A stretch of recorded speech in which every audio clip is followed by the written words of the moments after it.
Have you ever felt like that someone was watching you? Like you had to be careful about what you say or what you think?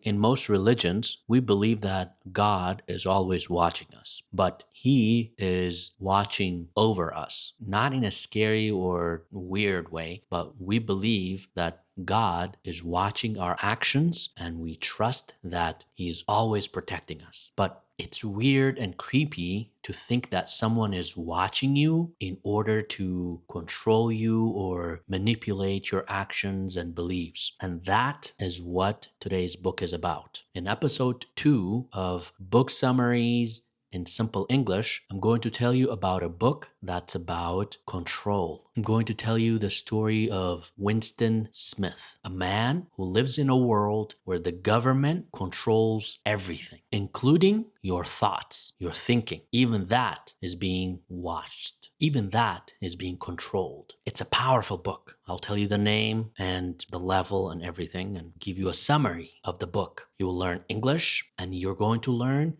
one of the most important lessons that a book can teach us. The book is called 1984 by George Orwell. It was written in 1949 or 1948. It's good for level B2 English learners. So like low advanced, high intermediate English level. It's about 320 pages and reading time, it's about 8 to 10 hours. So if you read for about 30 minutes a day, you should be able to finish it in about 2 weeks. The genre, the type of the book is dystopia and classic. Now, listen carefully. I'm going to tell you the summary of the book, and then I'll explain some vocabulary words. After the vocabulary words, I will explain 4 important lessons that we can learn from the book, and then followed by questions and answers to check your understanding of what we talked about. Here's the book summary. Winston Smith lives in a dark future.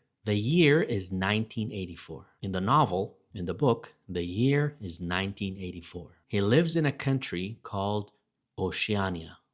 It's ruled by a powerful and cruel government. The leader of the government is called Big Brother. Nobody has ever seen Big Brother in real life. He's just a face on posters that are everywhere in the country. What does the poster say? It's written in big letters, Big Brother is watching you. Big Brother is watching you. So in this world, the government controls everything. It controls what people say, it controls what they think, and even what they feel. It's crazy. There are cameras everywhere. I mean, I have a camera on my laptop right there, and I have a camera right here. I have a camera on my phone. So if anyone is watching, thank you guys for watching.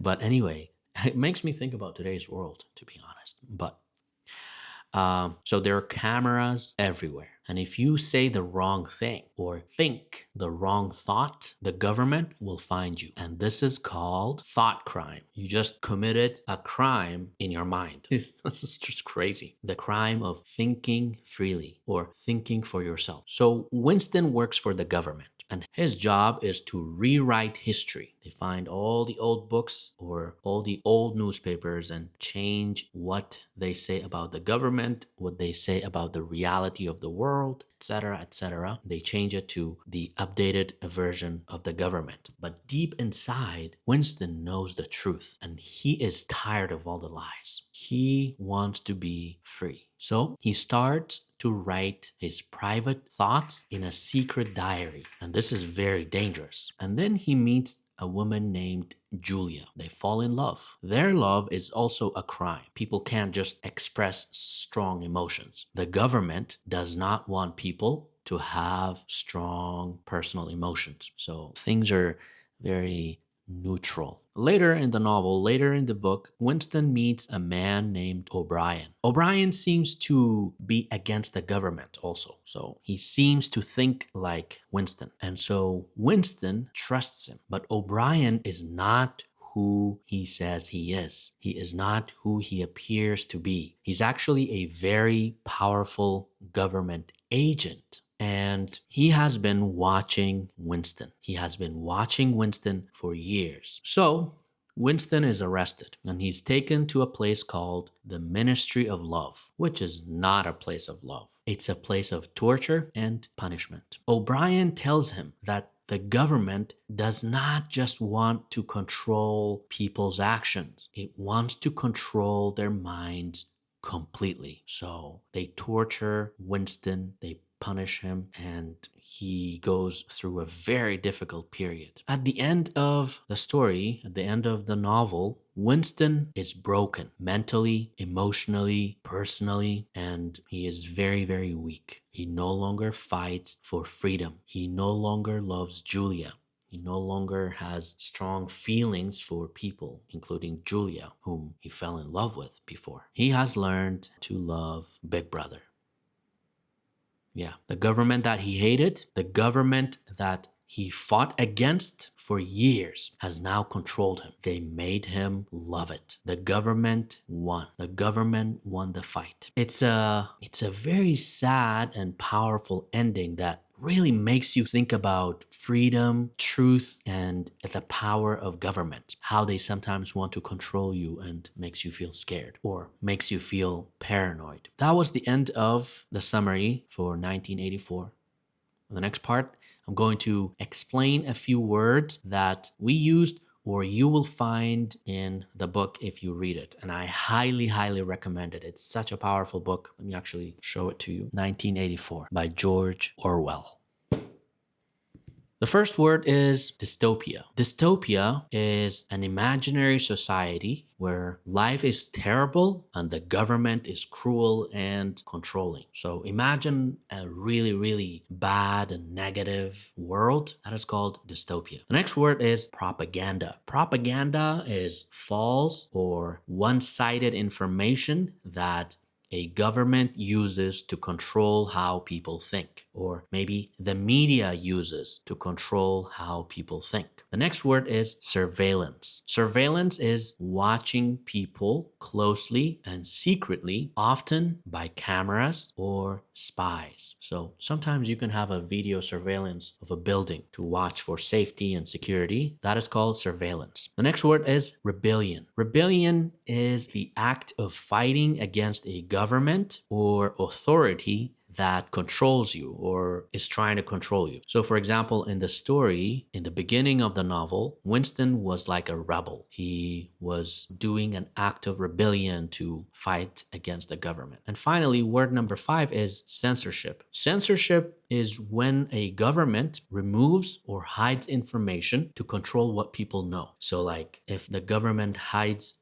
some truth that can hurt them or can hurt the leader, then they censor it. They try to control it and not let it appear to the public. That is called censorship. There's a really powerful quote in the novel where George Orwell said, "If you want to keep a secret, you must also hide it from yourself." So there is no way to have a secret in this society. Hopefully we will not get there as a society because that is creepy. Now let's talk about 4 big lessons from 1984. The first one is truth matters. The government in 1984 changes history and controls information in order to stay in power, in order to stay powerful. Winston knows the truth, and that knowledge gives him the strength to resist, to fight back. This book teaches us that truth is precious. If you have some truth that you believe in, even if the whole world is against it, stick to it because it's worth protecting even when it's dangerous. Lesson number 2, freedom is not free. What does this mean? Well, Winston's biggest wish is simple: to think freely, to feel freely, and to be able to express his emotions and to speak freely, right?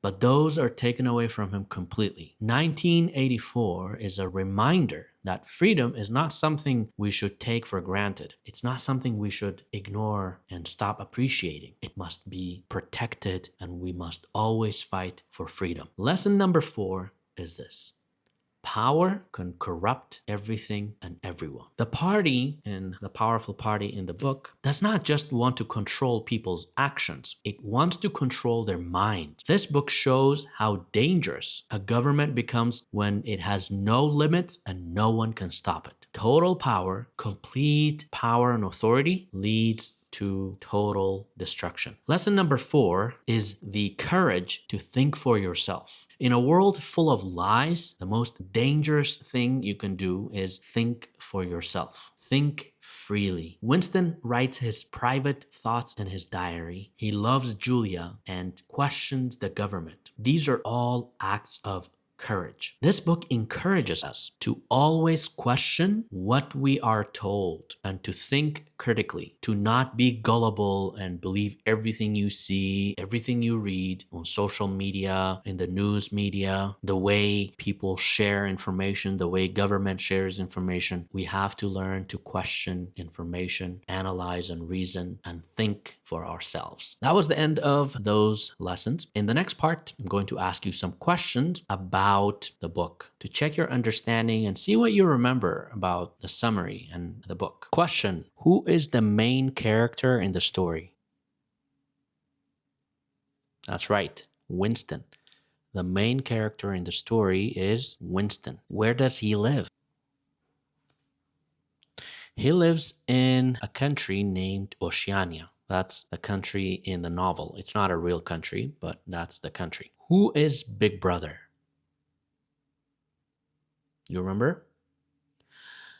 Big Brother is the leader of the government in Oceania. Although his face appears on posters everywhere, no one has ever seen Big Brother. What does the poster say?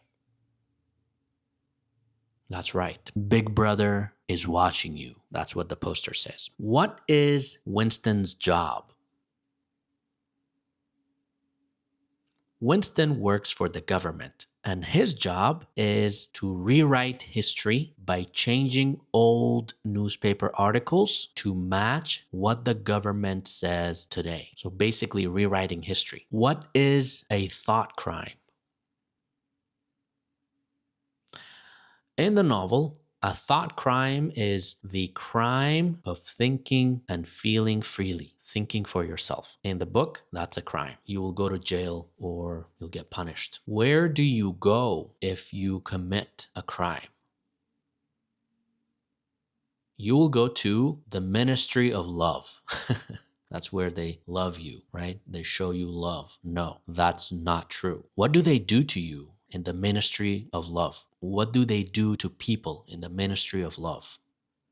The Ministry of Love is a place where they torture and punish people for committing crimes, like thinking freely. So for thought crimes and any other crime, they get taken to the Ministry of Love. So there's no love in the Ministry of Love. You get punished and tortured. Who is O'Brien in the novel? O'Brien is a powerful government agent who pretends to be against the government, and he wants to be friends with Winston. Why is he dangerous? He is dangerous because he has been secretly watching Winston for years. He's been watching what he does, how he thinks, what he feels. He's been watching him. Yeah, so he's been under surveillance. What happens to Winston at the end of the novel, at the end of the story?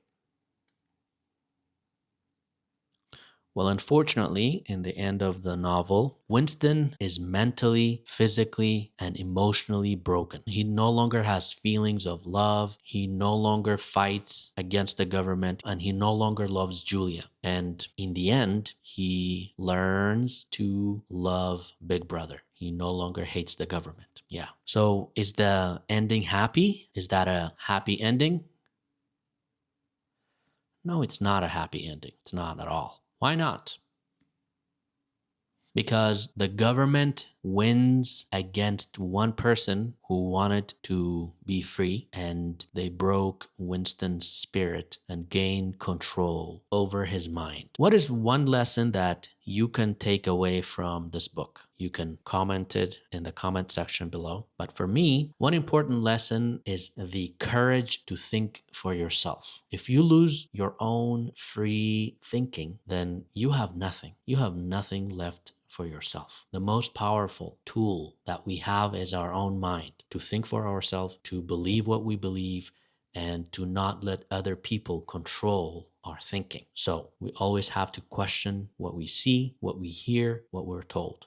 Now I have one last question, and I want to see what you think. What does freedom mean to you? Write it in the comment section below. And also, if you have a book that you want me to summarize, write it below. The comment or the book recommendation that gets the most likes, I will summarize it for you. Make sure to check out the book yourself, 1984 by George Orwell. It's such a powerful book, and you will love it, and it will change the way you think. If you like this video, please like, subscribe, and share it with your friends. Thanks for watching. I'll see you in the next one.